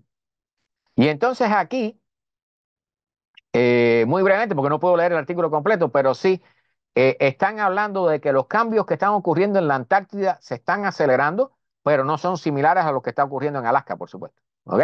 En Alaska hay permafrost derritiéndose, en la Antártida se está derritiendo el hielo. ¿Eh? Entonces, particularmente, durante mucho tiempo, grupos de científicos han pensaron que la Antártida era relativamente estable, al menos en corto y mediano término. ¿Eh? Pero ahora están viendo que se está derritiendo aceleradamente. Y aquí traigo un artículo que habla sobre este tema. ¿Eh? Vamos a tocar eso. Ahora, otro tema caliente, porque hemos mencionado aquí muchísimas veces que una de las consecuencias del calentamiento global, ¿cuál es? Que va a haber sequías, menos agua, menos nieve para alimentar los ríos, ¿verdad? Menos glaciares para alimentar los ríos y los lagos. Bueno, más de la mitad del agua del río Colorado se usa para la agricultura. Bien, y entonces aquí, esto, señoras y señores, recuerden que hemos dicho siempre que aquí vienen las guerras por el agua, ¿no? En todo el mundo vienen guerras por el agua, eso es parte del futuro. Y aquí, en este artículo, se analiza el caso en los acuerdos que hay para repartir el agua del río Colorado entre los estados de Estados Unidos y México, porque México recibe una parte de esta agua también. Bien, esos acuerdos provienen en su mayoría de los años 1920. Son antiquísimos. ¿Eh? Entonces, no reflejan la situación actual. En aquel momento había agua o botones. Ahora no. Ahora hay sequía. ¿Bien? Y a veces hay cosas que llaman ríos atmosféricos que entonces generan inundaciones. Bien, entonces dicen que prácticamente al final del río no está llegando casi agua porque está siendo casi toda consumida, ya sea por Estados Unidos o por México. Bien, particularmente Arizona, Nevada y California. Entonces aquí dicen que los acuerdos legales respecto al agua del río Colorado van a expirar en el 2026. O sea, hay negociaciones que están bien calientes ya en camino para decidir qué estado va a coger qué cantidad de agua, cuánta agua se le va a dar a las ciudades, cuánta a los agricultores, cuánto a la industria. Y para decirlo sin pena ninguna, los primeros que están sufriendo recortes, ¿quiénes son? Los agricultores. ¿Eh? Yo siempre menciono las ciudades con el césped verde estúpido este que tenemos aquí en todos lados. La mitad del agua de muchas ciudades se dedica a regar césped, césped inútil, nada más que para que se vea bonito, ¿ok? O para los campos de golf y cosas por el estilo. Entonces, hay problemas con el agua y no se deja de regar el césped. Bien, dicen aquí que la agricultura, la irrigación para agricultura fue responsable por el 70% del consumo directo de agua del río Colorado. ¿Okay? El río Colorado es un caso interesante que hay que mantener en observación. Recuerden que del río Colorado toma el agua, por ejemplo, la ciudad de ¿dónde? De Las Vegas, Los Ángeles. ¿Okay? Las Vegas es una ciudad que va a dejar de existir en cualquier momento. Yo he mencionado otras veces aquí ya, la toma de agua de Las Vegas, del lago Mead, si mal no recuerdo, era donde ella estaba, han tenido que hacer 3 tomas cada vez más profundas porque el nivel del agua del lago está bajando. ¿Eh? O sea, tarde o temprano Las Vegas se va a quedar sin agua. Y por supuesto, también los agricultores y Los Ángeles y todo esto va a ser una historia. Eso está en proceso de desertificación, toda la zona suroeste de los Estados Unidos. Dicen que el río Colorado tiene actualmente 19% menos del volumen de agua que tenía comparado con el año 2000, ¿ok? No con 1800, con 1900. Con respecto al año 2000, 23 años después, tiene 19% menos del volumen de agua. Y se espera que caiga a un 30% para el 2050, si continúan subiendo las temperaturas. ¿Ok? El lago Mead, que ya les mencioné, y el lago Powell, que son los reservorios de agua más grandes que tiene el país, ¿ok? Que alimentan a 40 millones de personas aquí en los Estados Unidos y México, han caído entre 160 y 180 pies en las últimas 2 décadas, el nivel del agua. ¿Sí? Entonces, esto, dicho sea de paso, el río Colorado tiene 1.500 millas de largo. ¿Sí? Se alimenta de lo que eran las nieves perpetuas en las montañas del oeste de los Estados Unidos y esas nieves se están derritiendo. Entonces, el río, la cantidad de agua en el río, por supuesto, se reduce. Renata, bienvenida desde Kendall. Bueno, ya estás aquí, bienvenida. Buenas noches. El Departamento de Energía, y esto lo voy a tocar brevemente porque hay algunas noticias muy importantes para el final. El Departamento de Energía dedica 750 millones de dólares para un proyecto monumental. ¿Ok? Y aquí lo que están hablando es otra vez del hidrógeno, para tratar de generar hidrógeno, o sea, de dividir el agua en oxígeno e hidrógeno usando electricidad, pero el problema es que hay que buscar la forma de hacer eso más eficiente para usar la menor cantidad posible de electricidad y por supuesto electricidad que provenga de dónde, de fuentes renovables, paneles solares, generadores eólicos, hidroeléctricas y esas cosas. ¿Ok? Eso le llama la tecnología electrolyzer, ¿ok? Que es precisamente para dividir el agua en el hidrógeno y oxígeno. ¿Ok? Bueno, 750 millones para eso. Vamos a ver, ojalá que puedan desarrollarlo. Todo eso nos pudiera ayudar un poquito. ¿Eh? Por supuesto, si no se roban el dinero las compañías y eso. Bueno, noticias sobre el plástico. Se propuso una prohibición para cierta compañía de seguir produciendo plástico, contenedores de plástico, contenedores de comida que se usan para alimentar, para las comidas rápidas y todo esto, los restaurantes y todo eso. Esos contenedores plásticos contienen los llamados PFAS, PFAS, FAS, no sé cómo le dirán en español. ¿Sí? Y entonces se sugirió una prohibición para esta compañía y la compañía apeló a una corte federal del quinto distrito, dicen aquí, y la corte, nada, levantó la prohibición. Así que la compañía puede seguir produciendo estas cosas que contaminan y envenenan a las personas. ¿Ok? Sin problema ninguno. Sin problema ninguno. Dicen que el problema es que la EPA, la Agencia de Protección Medioambiental, que se basó, la ley en que se basó la EPA para hacer la reclamación y prohibir esto y pedir la prohibición de esta producción de contenedores plásticos, dicen que había una diferencia entre el momento que la industria comenzó y en el cual, y el momento actual donde se está pidiendo la prohibición. Por lo tanto, la ley, la legalidad no funciona allí. La ley no funciona para esa compañía porque comenzó antes de que se actualizara la ley. Entonces, esto es una discusión totalmente basada en problemas legales, pero continúa envenenando personas. Bien.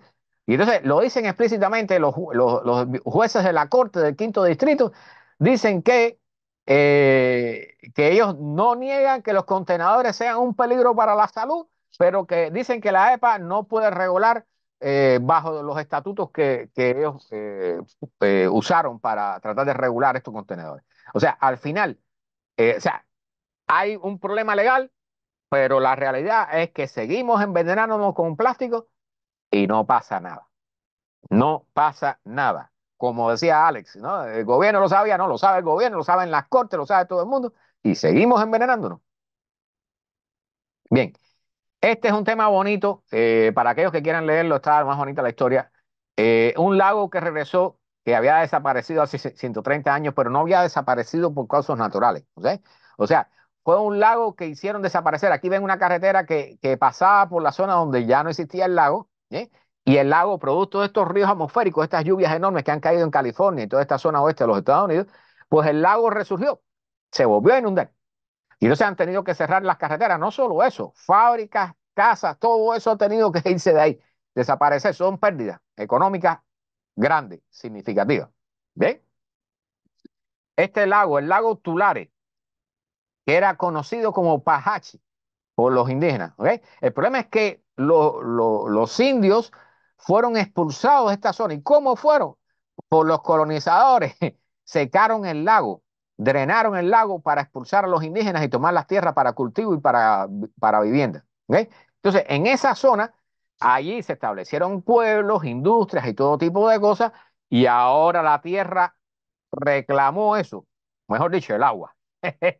Se volvió a inundar todo eso, o sea, las pérdidas han sido enormes, pérdidas materiales de todo tipo, pero los indígenas dicen que han venido a hacer los ritos que ellos hacían antes, los han rescatado y los están haciendo en los bordes del lago nuevamente. ¿Sí? Dice que la tierra reclama nuevamente lo que era de ella, que dicen ellos. ¿Sí? Entonces dicen que actualmente el lago Tulare es del mismo tamaño que el lago Tajú, 22 millas de largo por 12 millas de ancho. O sea, es una barbaridad. O sea, lo secaron, repito, para sacar de allí y matar de hambre y sed a los indígenas en 1800 y pico. ¿Ves? Estos indígenas, Tachi Yokut, se llaman, es el tipo de estos indígenas. ¿Eh? Así que esta es una historia, vamos a decir, muy curiosa, ¿no? O sea, lo sacaron, pero ahora pueden regresar porque la naturaleza tomó de nuevo lo que era de ellos. Bueno, las granjas techadas, o sea, son granjas que están dentro de edificios para producir vegetales. Entonces, una parte de los vegetales que nosotros vemos actualmente, particularmente ciertos tipos de lechugas y cosas por el estilo que requieren de una atmósfera fría para producirse, para crecer, bien, bueno, pues están apareciendo estas granjas que funcionan como un hidropónico, pero que tienen climatización. ¿Ok? Y lo que están diciendo aquí es que entonces estas plantas están usando el mismo tipo de control climático que tienen nuestras casas y nuestras oficinas. O sea, uno de los problemas que tienen estas granjas entonces es que consumen muchísima electricidad, porque tienen aire acondicionado. ¿Ok? Entonces, por supuesto, los granjeros dicen que es una gran ventaja porque consumen menos agua, porque son hidropónicas y producen grandes cantidades de vegetales que de otra forma no pudieran producirse porque las temperaturas afuera no lo permiten. ¿Sí? Pero el problema es que entonces estas granjas son grandes consumidores de energía. Recuerden las noticias que dimos al inicio de que el consumo de energía había aumentado. Este es parte del problema. ¿Sí? Y entonces, aquí viene una paradoja, porque con el aumento de las temperaturas, cada vez los vegetales que se produzcan a cielo abierto van a ser menos eficientes, se van a producir en menos cantidades y van a estar más a riesgo de sufrir inundaciones, caída de granizo, sequía o lo que sea que haya allá afuera. ¿Bien? Y entonces dice que están aumentando la fabricación de estos almacenes, estas granjas bajo techo, cerradas totalmente. Y lamentablemente, bueno, no sé, le llaman granjas verticales, ¿no? Pero una de las cosas es que consumen tanta energía como los data centers que mencionamos al inicio. Así que este es parte del problema. Así que aquí viene una competencia por la energía entre los que crean criptocurrencias, nuestras casas, la compañía, los centros de trabajo, los data centers y las granjas verticales. Miren cómo las cosas se van, no sé, aquí hay un cuello de botella, no sé si se han dado cuenta que hay un cuello de botella. ¿Eh? Qué interesante. Bueno, esto eriza los pelos. Y aquí vamos entrando en materia. Una fuerza misteriosa mueve el ice shelf, la capa de hielo conocida como Ross, de la zona de Ross, en la Antártida. ¿Ok? Y esto es un movimiento que han detectado los científicos que se produce. Imagínense que esto es una capa de hielo que tiene el tamaño, a ver dónde tengo el dato por aquí, porque marqué tantas cosas. Está súper interesante el artículo. ¿Eh? Pero tiene el tamaño, creo que de Francia, si mal no recuerdo. ¿Ok? O sea, es una capa de hielo enorme, enorme. Y la cosa es que, por aquí había un mapa también, a ver si lo encuentro, o no hay. Bueno, lo tengo después. Bueno, aquí está. Esto que está en naranja aquí en la Antártida, ese es el Ross Ice Shelf. ¿Ok? Toda esta capa de hielo que está sobre el mar, eso no está sobre tierra, o sea, esa no va a incrementar el nivel del mar, pero ella actúa como un tapón para que el hielo que está sobre tierra no se acelere y caiga todo hacia el mar. ¿Ok? Y lo que están diciendo estos científicos es que han encontrado partes de este ice shelf, ¿no? De esta concha de hielo, no sé si se traducirá así directamente al español, que se están moviendo de forma rápida unas 3 pulgadas, una o dos veces al día. ¿Ok? Imagínense una capa de hielo que tenga 60 millas de largo, que una o dos veces al día, se mueve rápidamente 3 pulgadas. ¿Ok? Eso, por supuesto, va a contribuir a fracturar el hielo y va a acelerar el movimiento que hay del hielo que está sobre tierra. ¿Ok? Entonces, esto tiene preocupado muchísimos científicos porque cada vez estamos descubriendo más factores que pudieran incrementar o acelerar la subida del nivel del océano mundial. Bien, recuerden que la mayoría de nuestras ciudades, ¿dónde están? En la costa. Los puertos, ¿dónde están? En la costa. Bien, si el nivel del mar sube, la Antártida tiene, no recuerdo bien si tiene entre la capacidad, si se derrite toda, tiene la capacidad de subir el nivel del mar unos 100 metros. Bien, es una barbaridad. Bien, esto no va a suceder en nuestras vidas, no tienen que preocuparse por eso. Lo que nos preocupa es que los glaciares de la zona oeste de la Antártida, incluyendo esta zona llamada Ross, pues se acelere su caída hacia el mar y entonces ahí sí vamos a tener un problema bastante rápido. Dicen que esta capa de hielo colapsó hace unos 120.000 años, por aquí estaba el dato, ahorita lo encuentro, hace unos 120.000 años colapsó y entonces el nivel del mar subió varios metros, ¿ok? Entonces, cuando eso suceda, el hielo que está bajo tierra, o sea, sobre tierra, se va a acelerar en su camino hacia el mar y allí va a comenzar a incrementar el nivel del mar. Bien, seguimos descubriendo cosas interesantes sobre la Antártida. Bien, brevemente, las ciudades de Estados Unidos, de Norteamérica, porque estamos hablando aquí de Norteamérica en total, Canadá también incluido, van a ver un movimiento importante, un cambio importante en las especies de animales y plantas que hay alrededor. Pero particularmente aquí hablan de los animales. ¿Ok? Están hablando, debido a los efectos del cambio climático, los residentes de las ciudades de Estados Unidos y Canadá pudieran encontrar especies de animales muy diferentes para alrededor del año, para allá, para el año 2100. ¿Ok?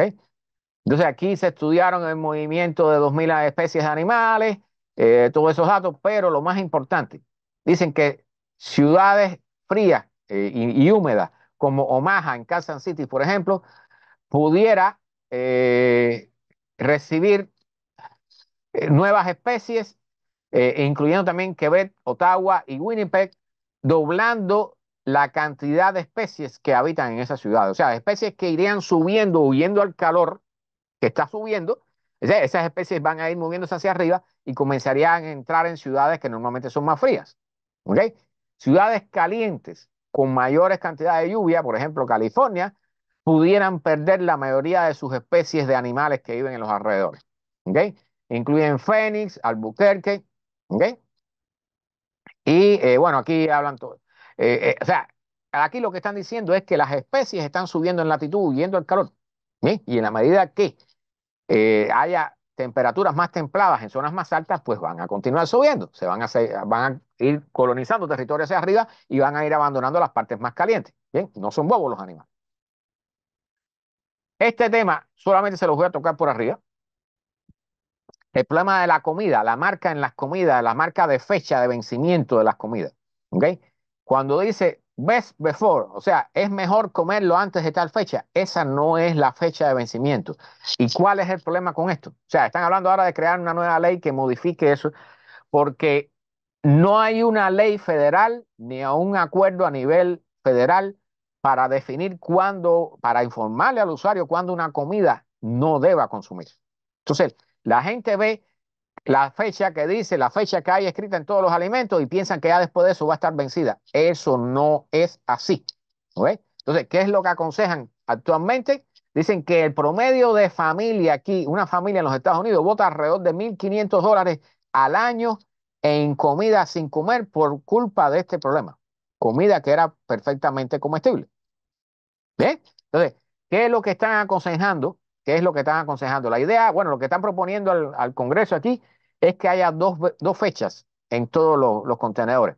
Una que diga es el mejor sabor va a conservarse hasta esa fecha y use by, o sea, el límite en el cual realmente tú tengas ya que no puedas usar, no puedas consumir el producto. ¿Ves? O sea, porque la fecha que estamos teniendo hasta ahora actualmente depende de lo que decide el fabricante o depende de lo que decidió no sé quién, Juan de los Palotes, y nadie se pone de acuerdo. No existe una ley que defina cuál es el límite de consumo, de posible consumo de ningún producto. ¿Ok? Entonces, lo que aconsejan aquí es que si el producto huele bien, tiene la misma consistencia de siempre, pruébenlo. Y si está bien, consúmanlo. ¿Ok? O sea, si ustedes ven que el producto tiene mal olor, si ya se nota rancio, si no tiene la misma consistencia, ok, deséchelo. ¿Ok? Y yo se los digo, yo he probado con los jugos naranja que venden en estas jarras selladas, mientras está en el frío. Incluso, o sea, varios meses después todavía se puede consumir sin problema ninguno. No se echa a perder. ¿Por qué? Porque tiene, tiene sustancias químicas que están precisamente allí para prevenir que se eche a perder. Y si lo mantienes bien frío, eso no se echa a perder. ¿Ok? Superando la fecha que suponemos nosotros que está en el contenedor, que suponemos nosotros que es la fecha de vencimiento, que en realidad es una fecha que determinó el fabricante que quiso poner allí para evitar cualquier reclamación. ¿Ok? Bueno, estamos casi, bueno, estamos bastante adelantados. Qué bueno. Esto es producto del calentamiento, escuchen esto, el invierno tan débil que ha tenido Canadá este año ha generado problemas, ha mantenido cerrada una carretera durante 2 semanas más hacia unas minas de diamantes que tiene Canadá en el Ártico, que parece, o sea, por lo que veo aquí, Canadá es el tercer exportador mundial de diamantes. Bueno, pues está teniendo problemas, no la producción de diamantes, sino el transporte de diamantes, porque estas carreteras solamente se pueden abrir en invierno, porque pasan por encima de lagos congelados. Entonces, si no hay temperatura de congelación o el hielo no es lo suficientemente grueso, los camiones no pueden pasar. Así que vean en cuántas cosas está comenzando a afectar el calentamiento global, ¿ok? Hasta la producción, el transporte de diamantes, ¿ok? Para que tengan una idea de por dónde nos estamos metiendo. Hay una enfermedad para los erizos de mar, o sea, una enfermedad que existe aquí en el Caribe que mata a los erizos de mar. Por ahí está el nombre de la enfermedad. Es como una bacteria. ¿Dónde está el nombre? Ahorita lo encuentro. Bueno, la cosa es que ahora la encontraron esa enfermedad matando erizos de mar en el mar de Omán, en casa de las quimbambas, como decimos nosotros. ¿Sí? O sea, es un parásito que mata a los erizos de mar. Y el erizo de mar, aunque las personas nos molesta porque si nos pincha los pies cuando estamos en la playa, por ejemplo, o bañándonos en la playa, pues nos genera dolor. Pero el erizo de mar es fundamental para la salud de los corales, bien, de las barreras de coral. Entonces dice que los erizos se comen las algas que de otra forma, si no se las comieran, comenzarían a matar a los corales, ¿ok? Se multiplicarían demasiado y comenzarían a matar a los corales. Entonces, esta enfermedad, que bueno, ya todos sabemos que hay olas de calor en el océano, ¿bien? Pues ahora ha encontrado una forma de moverse. Dicho sea de paso, los científicos están tratando de averiguar cómo fue que esta enfermedad se transformó hasta allá, este parásito, ¿no? Y bueno, una de las posibilidades es que se haya movido, o sea, que haya transferido hacia el mar de mar en la ropa, en los trajes de los buzos, en trajes de buceo que usan los turistas, por ejemplo, ¿ok? Es una de las posibilidades. La otra, por supuesto, en el shipping, en las mercancías, ¿no? En los barcos de mercantes y esas cosas. Así que esta es otra mala noticia para el mar. Estamos acabando con los océanos, señoras y señores. ¿Ok? Bueno, dicen, este artículo dice que el reloj está, o sea, el tiempo está corriendo fuera de tiempo para las aves migratorias. O sea, el tiempo tiene límite para la vida de las aves migratorias. ¿Por qué? Porque como la primavera está llegando antes, Los inviernos son más cortos producto del calentamiento global, ¿bien? Entonces, la primavera llega antes, las flores y los árboles abren antes, florecen antes, los insectos salen antes y cuando llegan las aves migratorias que no han cambiado su ritmo, ya los insectos no están y no tienen con qué alimentarse. ¿Bien? Entonces, este es un ciclo preocupante de los tantos que están ocurriendo en el planeta a la misma vez, ¿ok? Causados por los cambios en la temperatura de la atmósfera. Originados, ¿por qué? Por las emisiones de gases de efecto invernadero de los seres humanos. ¿Ok? Estamos matando vida en el mar, estamos matando vida en el aire, estamos matando especies en la tierra. ¿Bien? Esta es una buena noticia. La semana pasada hablamos de que habían logrado reconstruir corales en cuestión de 4 años. Pues bueno, aquí ahora dice que con nuevas tecnologías y con robots y toda inteligencia artificial y todo eso, dice que han logrado hacer crecer corales en periodos de 6 a 9 meses. ¿Bien? Esto es importante mantener muestras de corales vivos. ¿Ok? Pero los corales en el océano abierto van a morir, señoras y señores. ¿Por qué? Porque hay olas de calor en el océano. ¿Ven? Eso no va a tener arreglo, lamentablemente. Bien, los pronosticadores del clima y del tiempo, los meteorólogos, dicen que los Estados Unidos pudiera ser golpeado por unas 25 tormentas, incluyendo 12 huracanes este año, gracias a a las temperaturas tan altas que hay en el Golfo de México y al fenómeno, y en el Océano Atlántico, dicho sea de paso, y al fenómeno de la niña que contribuye al, al, al reforzamiento y al surgimiento de huracanes. ¿Ves? Aquí, bueno, hablan de 20 a 25 tormentas con nombres en la zona esta del Atlántico, incluyendo de 8 a 12 huracanes, ¿ok? Y de 4 a 7 huracanes mayores, o sea, de más de categoría 3.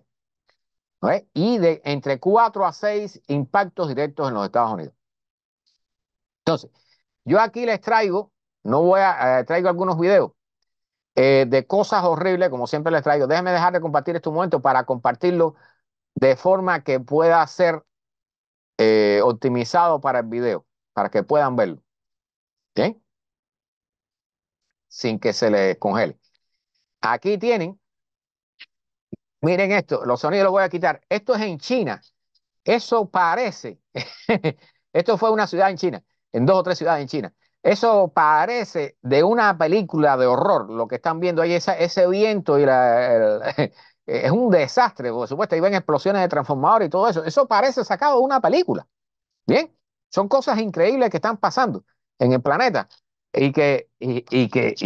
bueno, aquí hay imágenes nuevamente, y aquí recuerden que les traigo una noticia sobre los granizos, las tormentas de granizo. Bueno, están creciendo, aumentando en número y en intensidad. Y aquí vamos, la última noticia, una de las últimas noticias va a ser sobre los granizos. Precisamente prepárense para lo que viene en esa noticia, porque realmente está feo, está preocupante. Bien, miren bueno, esto ya es un poco más normal, pero miren todos los vídeos de los automóviles rotos por los granizos. Esto es algo que va a hacerse común en la medida que transcurre el tiempo y se va empeorando la situación climática. Bien, vamos a dejar este video aquí. Esto es en China. Vamos a saltar vientos de alta intensidad. Vamos a quitar el sonido. Aquí en uno de estos lugares que se usa para esquiar. Miren cómo se balancea este aparato, no recuerdo ahora cómo se llama, que es para transportar las personas que van a esquiar, ahorita me acuerdo cómo se llama esto. Bueno, la cosa es que el viento es tan fuerte. Recuerden que al haber más calor en la atmósfera hay mayor cantidad de energía, los vientos son más fuertes. Bien, todas estas cosas, estas actividades al aire libre cada vez van a ser más difíciles. Bien, hasta ahí llega el video. Ahora, vamos aquí con la noticia de los granizos. ¿Están sentados? Bien, siéntense si no lo están. El cambio climático. Este es un artículo particularmente sobre el tema en España. ¿Ok? El cambio climático multiplica las tormentas de granizo gigantes y potencialmente mortales en España. ¿Ok? Un estudio prueba que las piedras de hielo de hasta 12 centímetros, ¿ok? Esos son 4 pulgadas y media. Eso es una barbaridad. Mataron a un bebé en agosto de 2022 en Girona. Fueron consecuencias del cambio climático antropogénico e indica que en el futuro será una amenaza constante. Y aquí viene el golpe. ¿Ok? Dicen aquí la tormenta, y este es un estudio, fíjense que es un estudio de año y pico atrás, sobre algo que sucedió hace más de, o sea, ha llevado modelación, análisis de todos los datos meteorológicos de la zona. La tormenta de granizo que se desató el pasado 30 de agosto de 2022 sobre el municipio La Bisbal, en Girona, dejó a España con el corazón encogido. Las bolas de hielo de hasta 12 centímetros de diámetro mataron a una bebé de 20 meses y dejaron 67 heridos. ¿Okay? Eso sin hablar de los daños materiales. ¿Okay? Ahora, les voy a poner el video que está aquí. Aquí está, mire, todo este mapa de España. Todas esas son tormentas de granizo que hubo en España entre el 2011 y el 2023. ¿Okay? Las que están en azul fuerte son de más de 10 centímetros, las que están en un azul más ligero son de 8 centímetros y las normales son las que están en gris. ¿Okay? Pero miren este video. ¿Okay? Miren lo que está cayendo allí. Eso no parecen granizos, eso parecen meteoritos. Eso da miedo. O sea, eso es una amenaza para la vida de cualquiera. A que le golpee eso, aunque esté dentro de un automóvil, puede matarlo perfectamente. ¿Eh? Ahora, ¿qué están diciendo en este estudio? ¿Eh? Demostraron mediante simulaciones numéricas o matemáticas, o sea, de computadora, que la intensidad de la tormenta solo sería explicable por la abundante energía atmosférica y la ola de calor marino que experimentaba ese verano el Mediterráneo. Lo más importante, que sin el calentamiento inducido por el ser humano no se habrían formado granizos de ese tamaño.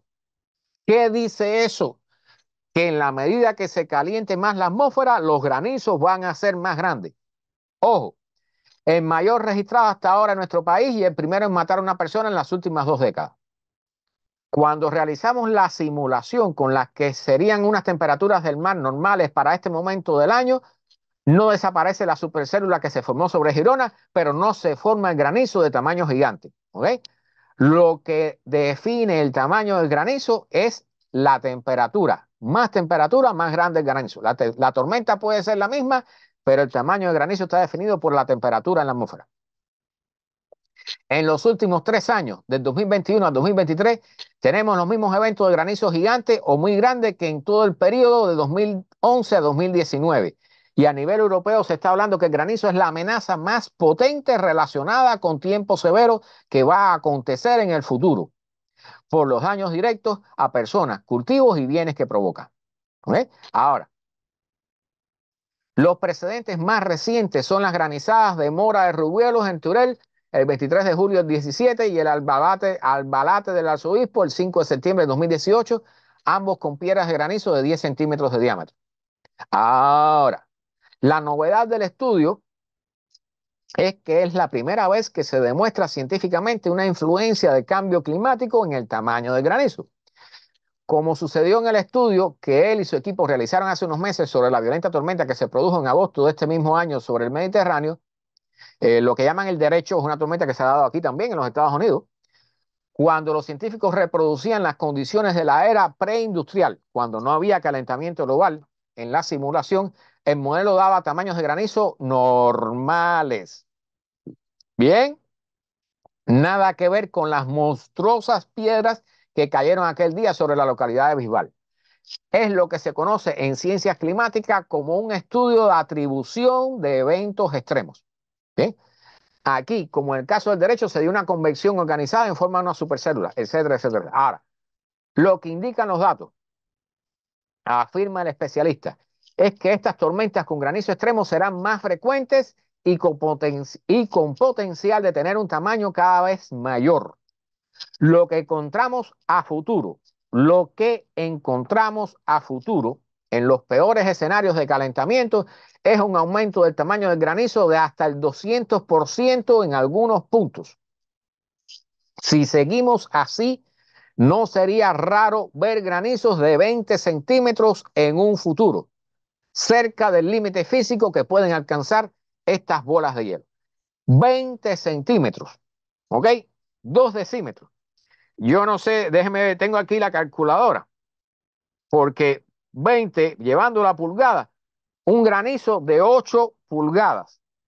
Bien, eso, señoras y señores, si cae en el techo de una de nuestras casas, tiene capacidad para atravesarlo, o por lo menos tiene capacidad para crear un daño masivo en cultivos, en automóviles, en lo que sea, en lo que coja. Bien, esa granizada es más una lluvia de meteoritos que una lluvia de granizo. Entonces dicen que los autores quieren contribuir ahora a diseñar un protocolo de avisos para que si se repiten condiciones parecidas en el futuro, los servicios meteorológicos puedan dar un aviso a la población para que se refugie a tiempo. Es uno de los principales mensajes porque creemos que este tipo de muertes se pueden evitar con una alerta que llame a la gente a no salir de casa en esas horas, bajo esas condiciones, que es la única manera de salvarse. ¿Están oyendo bien claro? Se esperan, en la medida que aumente el calentamiento global, se esperan granizos más grandes y, por supuesto, granizadas más intensas. ¿Ok? No puede haber confusión con eso. Ahora, respecto a lo que vimos aquí en el sureste de los Estados Unidos,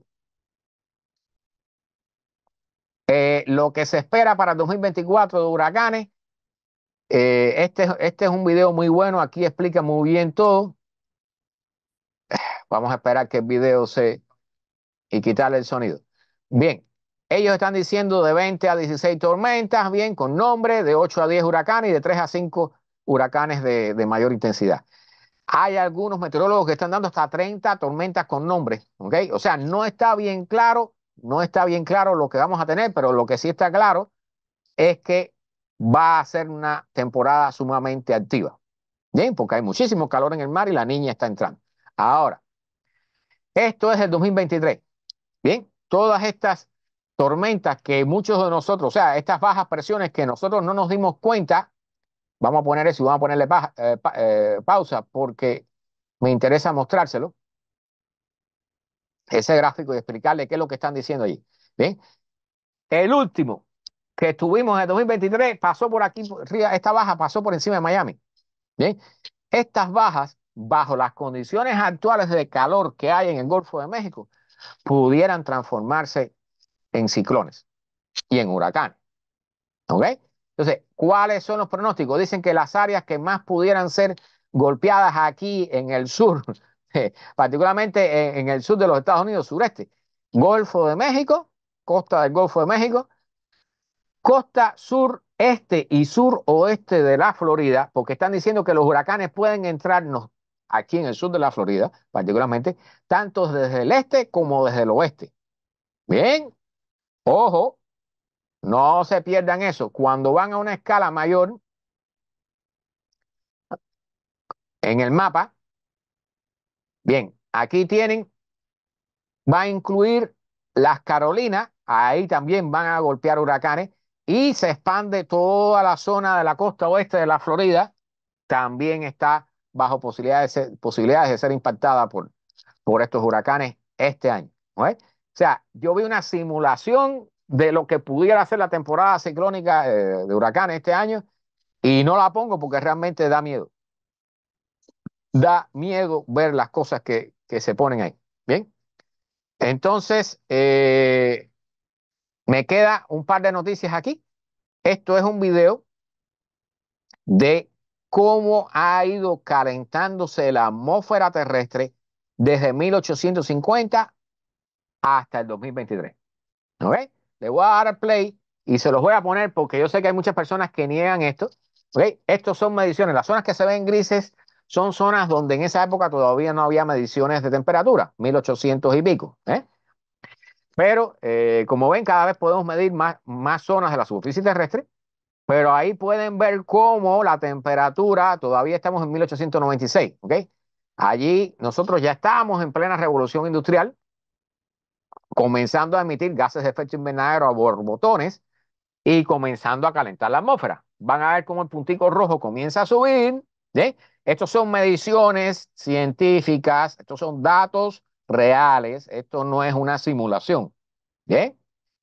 Fíjense que ya como en 1950 y pico, bien, ya estábamos pasando el punto cero que ponemos aquí, ¿no? La anomalía, el punto cero, la anomalía. ¿Sí? Y de ahí comenzamos a subir y a subir y a subir y cada vez las temperaturas son mayores y fíjense que los puntos que más se calientan son el Ártico, ¿bien? El hemisferio norte y parte de la Antártida. Son los puntos más críticos.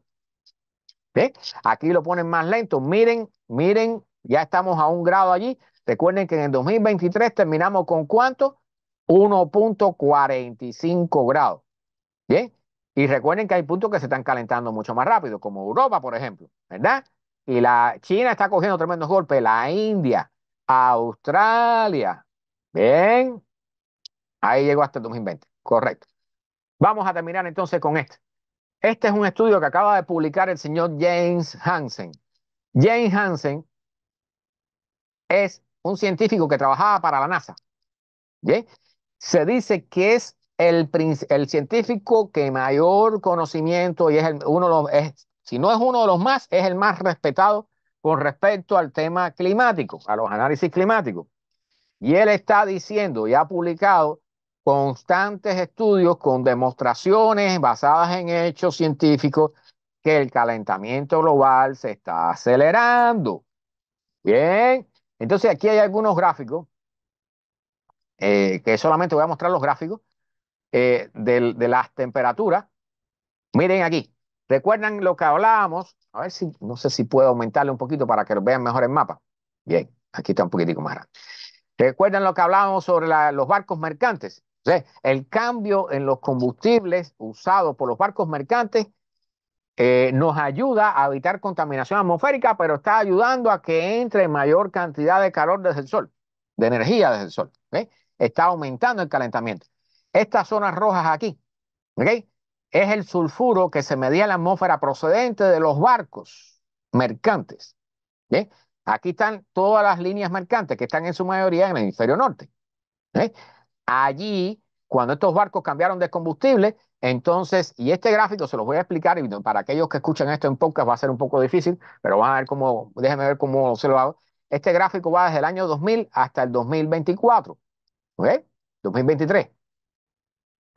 Y aquí, con estos colores, y está en latitudes del polo norte hasta el polo sur. Y ustedes van viendo, en la medida que va avanzando el tiempo, cómo se va calentando más, sobre todo el hemisferio norte, ¿ok? Y estas zonas ecuatoriales del planeta, con estos colores rojos. ¿Sí? Eso tiene que ver con los cambios que son a partir del año 2020 en el combustible de los barcos. Fíjense, un pequeño detalle, un pequeño cambio que nosotros hacemos, algo que estamos usando en grandes cantidades, genera un cambio mayúsculo en el sistema terrestre. Bien, y eso es parte importante del aceleramiento. Aquí tienen otro gráfico igual y también va en aumento el calentamiento.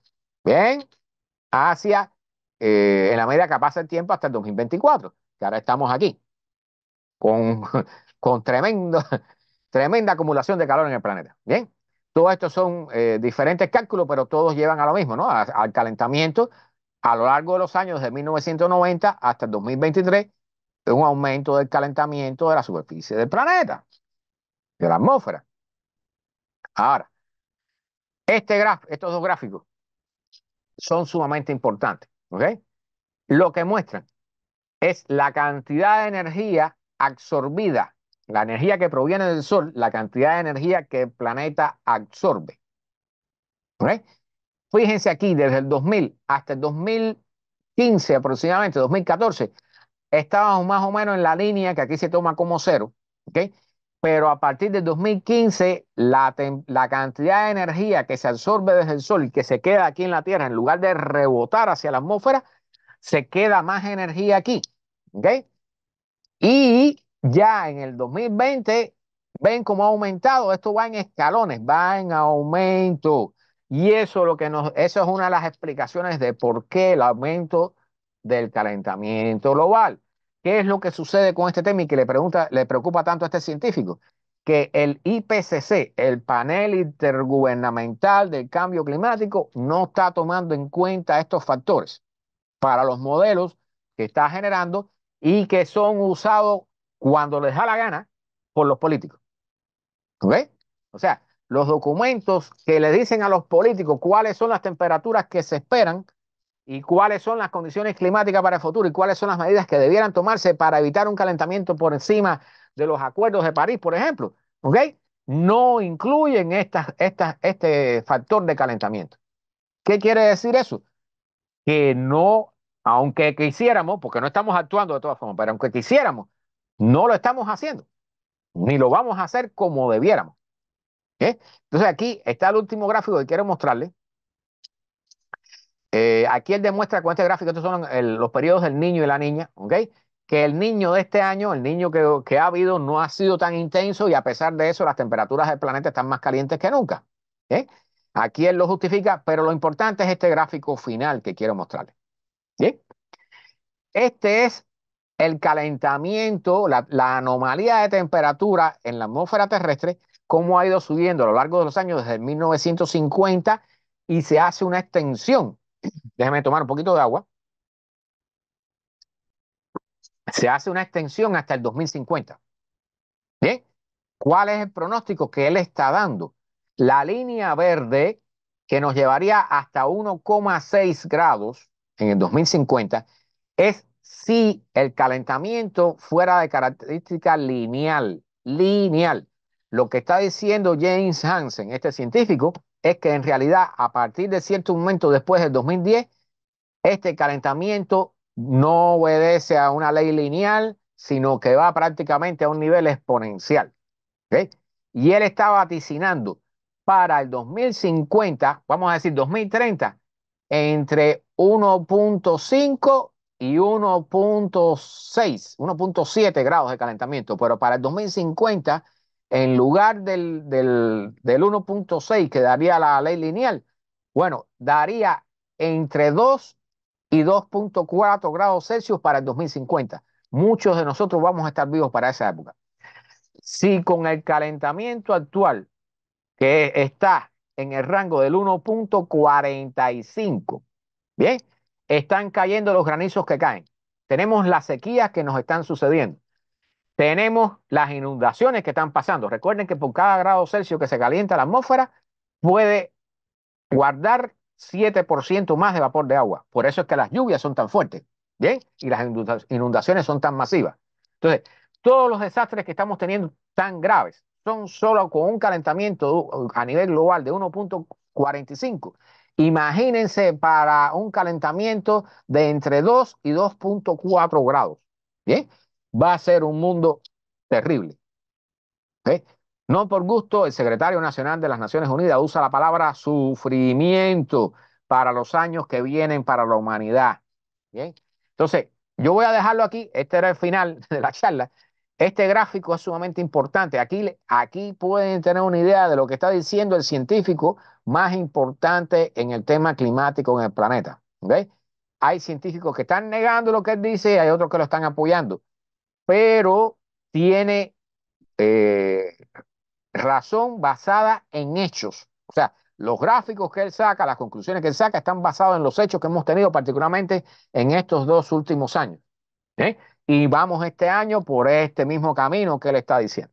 Así que tenemos que reducir las emisiones, lo haremos si nos da la gana, pero aún así, lo que nos dice el IPCC que tenemos que reducirla está por debajo de lo que está diciendo este científico, de lo que es la realidad, de lo que debiera ser la realidad. ¿Sí? Así que vamos mal, vamos mal. Entonces, vamos a dejarlo aquí.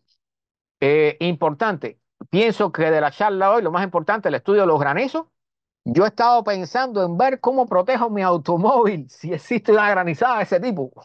Porque, o sea, los vidrios, imagínense que cae una granizada de ese tipo en una ciudad, el nivel de demanda para cambios de vidrio, las demandas, los seguros, que dicho sea de paso, todo el mundo sabe que, por ejemplo, los seguros de las casas se están yendo de la Florida, ¿verdad?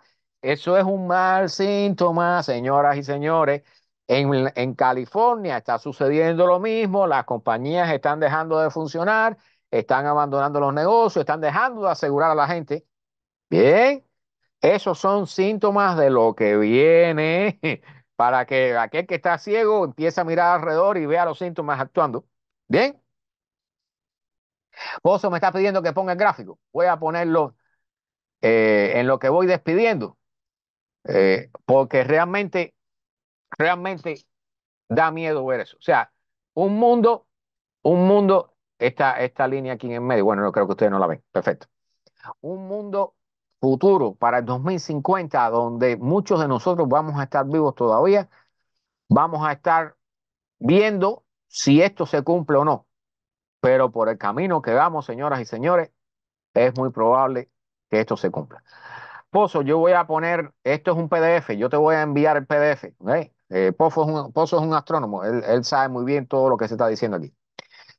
Aquel que quiera recibir cualquiera de estos enlaces, leer el artículo con cuidado o hacérselo llegar a otra persona, o aquellos que niegan el cambio climático, con gusto yo le hago llegar el enlace, ¿bien? O le respondo preguntas, espero poder responder preguntas en los comentarios, que a veces Facebook me está dando problemas con eso. ¿Bien? Recuerden que todas estas charlas son los domingos a las 8 de la noche aquí en vivo en Facebook, pero se quedan grabadas aquí en Facebook, así que la pueden ver después o se la pueden enviar, se la pueden compartir a cualquiera que ustedes conozcan que les interese que vean esto. Todas estas charlas se ponen en audio, en podcast, en Spotify, ¿ok? Y esta yo debo ponerla mañana en Spotify. Y se ponen en un canal de YouTube que tenemos que se llama así mismo como se llama este, GW from Miami. Bien, déjenme quitarla ya. Compartir. Este canal se llama GW from Miami, que no es una marca de zapatos. GW no es una marca de zapatos, es Global Warming from Miami. Bien, entonces hay un canal de YouTube que se llama así. Ahí yo subo todos estos videos ya editados, ¿ok? Listos para que puedan compartirlos. Si se llegan por allí y nos dan un like y se suscriben al canal, se los agradezco muchísimo porque eso nos ayuda a diseminar toda esta importante información. Bien, así que nada, vamos a dejarlo aquí. Buenas noches a todos, que descansen lo que le queda del domingo. Muy importante, cuando escuchen, o sea, ya yo con el tema este de la granizada llevaba tiempo pensando y casualmente encontré este artículo de España. O sea, cómo protegernos de la granizada o cómo recibir avisos de una granizada con tiempo de antelación para, si estamos en el parque con el niño, por ejemplo, bueno, que nos dé tiempo por lo menos a meternos en el auto, ¿no? O a meternos bajo techo, ¿sí? Porque realmente ya es peligroso, ¿sí? Así que nada, vamos a dejarlo aquí. Voy a darle las gracias a todos por estar por acá. Gracias por compartir este espacio que está lleno de noticias deprimentes, depresivas, pero que realmente es el futuro hacia el cual nos estamos moviendo, querramos o no. ¿Ve? Y un llamado a todos, por supuesto, a diseminar todos estos conocimientos, a contribuir a luchar contra esto, ya sea de una forma personal, use lo menos posible su automóvil, trate de reducir el consumo eléctrico, haga todo lo que pueda. Y a la hora, señores, de elegir personas, los alcaldes, toda esa gente que nos gobiernan, mucho ojo.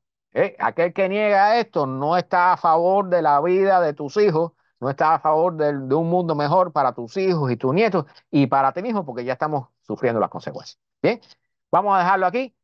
Nos vemos entonces el próximo domingo a las 8 de la noche con otros temas, con el mismo tema, con otras noticias de cambio climático. Y recuerden que todos los miércoles estoy por acá también hablando de astronomía, ciencias y tecnología en vivo a las 8 de la noche.